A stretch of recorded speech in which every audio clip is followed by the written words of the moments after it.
آمین. آگے بڑھتے ہیں. ہارون صاحب آپ کو امپورٹنٹ ڈیٹیل ہمارے ساتھ شیئر کرنے والے تھے خطے کے لحاظ سے. دیکھیے جی، معاہدہ ہونے جا رہا ہے ایک کا جس سے جو ہے وہ ساری تاریخ ہی بدل جائے گی اس خطے کی، اور دنیا ہی بدل جائے گی. جس دن اس معاہدے پر دستخط ہو گئے اس کا مسودہ لکھا جا چکا ہے. جس دن اس معاہدے پر دستخط ہو گئے یہ ایک نئی دنیا ہوگی. معاہدہ یہ ہونے والا ہے جس کی حسن روحانی کی کابینہ نے منظوری دے دی ہے. صرف پارلیمنٹ سے اپروول درکار ہے اور اس میں بظاہر کوئی رکاوٹ نہیں ہے. صحیح. $400 بلین. کتنے؟ $400 بلین. $400 ارب. چین ایران میں انویسٹ کرے گا. چائنا ایران میں انویسٹ کرے گا. جی. اگر آپ کو شبہ ہے تو یہ جو وقفہ ہوگا اس میں آپ نکالیں نیو یارک ٹائمز. میرے پاس یہ ہے ہارون صاحب، میرے پاس یہ ڈیٹیل ہے. اس میں کوئی ڈیٹیلز ہیں، مجھے شبہ نہیں ہے، میں نے پڑھا. میں نے اپنے طور پہ بھی اس کو کنفرم کیا ہے جتنی تھوڑی بہت ایک معمولی اخبار میں اس کی بساط ہو سکتی ہے. ایکسپرٹ سے پوچھا ہے بھائی پاسبلٹی ہے کہ نہیں کوئی سیبوٹاج کر دے گا. انہوں نے کہا کیوں سے کون سیبوٹاج کر سکتا ہے؟ وہ تو پاکستان میں بھی تیار تھے. پاکستان میں $60 بلین کی انویسٹمنٹ کے معاہدے تو ہو گئے، اب تک 100 کے ہو چکے ہوتے ہیں. پاکستان غیر مستحکم ہے کیونکہ پاکستان میں مختلف چھوٹے چھوٹے قصبات میں اور دیہات میں کتوں اور ریچھوں کی لڑائیاں بہت زیادہ ہوتی گاؤں میں. ویسے لوگ انجوائے کرتے ہیں لڑائیاں، ناپسند کرتے ہیں چینی کہ یہ کتے جو ہیں اور ریچھ جو ہیں یہ باقی تو کسی کام آ سکتے ہیں لیکن ان کی لڑائیاں کیوں ہوتی ہیں؟ عوام انجوائے کرتی ہے. عوام انجوائے بھی کرتی ہے، روتی بھی ہے. ہاں جی، کتنا وقت ضائع کیا اپنے. ہاں یہ بات ٹھیک ہے. اچھا اب بات یہ ہے کہ $400 بلین کی انویسٹمنٹ کسی ملک نے تاریخ میں کبھی کسی دوسرے ملک میں نہیں کی ہے. جاپان کا جو مارشل پلان تھا یا کوریا میں انویسٹمنٹ کی امریکیوں نے یا اور کہیں کی، بہت سے ملکوں میں کی، بہت سی مطلب یہ ہے کہ اسی وجہ سے امریکہ ایک اتنی بڑی طاقت بن گیا کہ اس کو یونی پولر ورلڈ کہا جانے لگا. $400 بلین کے 100 منصوبے ہیں. ٹھیک. اس میں بندرگاہیں ہیں، بندرگاہ نہیں بندرگاہیں کئی. اس میں ٹرین سروسز ہیں، ٹرین سروس نہیں، ٹرین سروسز 350 کلومیٹر کے سپیڈ سے گاڑی چلے گی. اس میں مطلب یہ انڈسٹریل کمپلیکس ہیں، اس میں ٹیکنالوجی پارک ہیں، اس میں آئی ٹی پارک ہیں. یعنی اگر وہ استحکام رہے، یہ تو اللہ ہی جانتا ہے نا آنے والا کل کیا لائے گا. استحکام اگر رہے اور ایرانی قوم جو ہے وہاں قیادت جو ہے وہ فرض کیجئے تبدیل بھی ہو جائے مگر اس معاہدے پہ قائم رہیں، تو ایران جاپان بن سکتا ہے. امریکہ کی تو نیندیں اڑ گئی ہوں گی ہارون صاحب.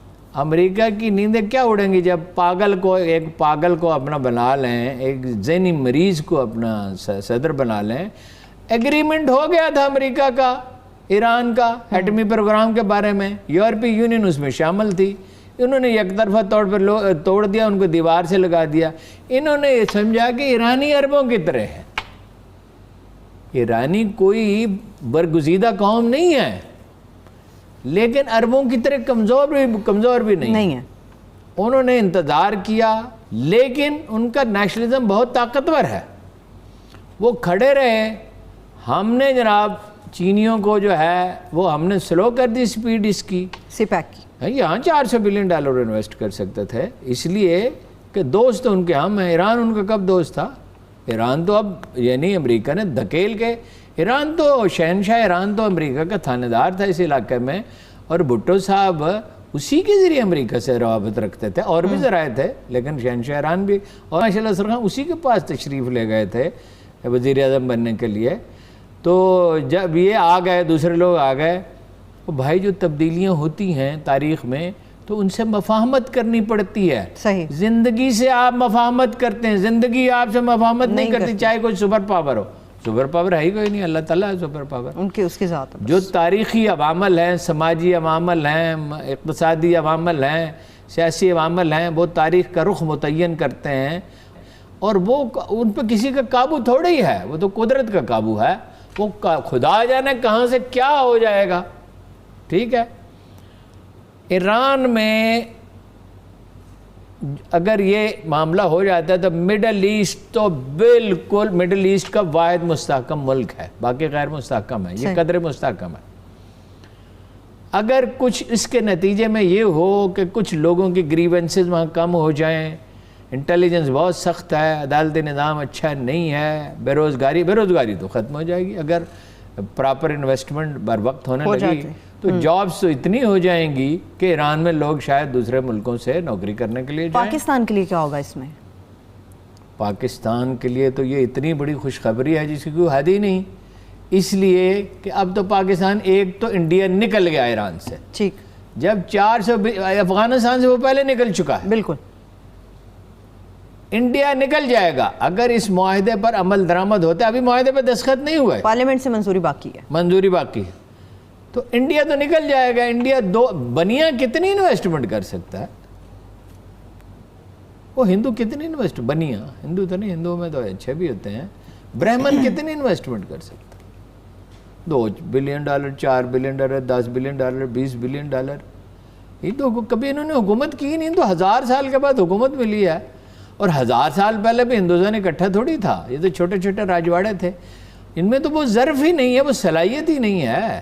چین تو ایک قدیم سویلائزیشن ہے، ایران بھی ایک قدیم سویلائزیشن ہے۔ ایرانی معاشرہ اگر اعتدال اختیار کر لے تو ایران تو ایک زبردست قوم بن کے ابھر سکتا ہے، عربوں کے ساتھ اپنی غیر ضروری مخاصمت ختم کرے۔ قصور اس میں عربوں کا بھی بہت ہے، صرف ایرانیوں کا نہیں ہے۔ تالی ہمیشہ دونوں ہاتھوں سے بجتی ہے ہارون صاحب۔ تو اچھا، مجھے نہیں پتا تھا، میں سمجھتا میں نے کہا ایک ہاتھ سے بچ جاتی ہے، میں نے سوچا آپ کو بتا دوں۔